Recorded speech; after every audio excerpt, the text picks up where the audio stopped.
Hey guys, today I'm going to show you how to connect Printful to Etsy. So it's very simple actually. You have here your Printful. You make sure you just log in here as well as in your Etsy. You also have to create an account in Etsy. Now I'm assuming you already have an account, that's why you're here. Now the next thing that we're going to go is we're going to go to Printful and then we're going to go to Dashboard. And then from here we're just going to click Stores.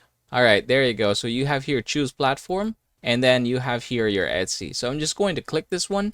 And then from here, we're going to scroll down and then we're going to click Connect Etsy. Okay, and then we're going to scroll down and we're going to grant access. So I'm assuming that this is the account that you want to connect.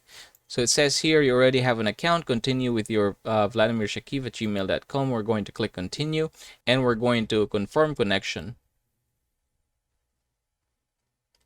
All right, congratulations. Now you have managed to add it. So now you can then start adding products from here on. And yeah, that's how you're going to connect Printful to Etsy. Congratulations, everyone. I hope you learned something from this tutorial.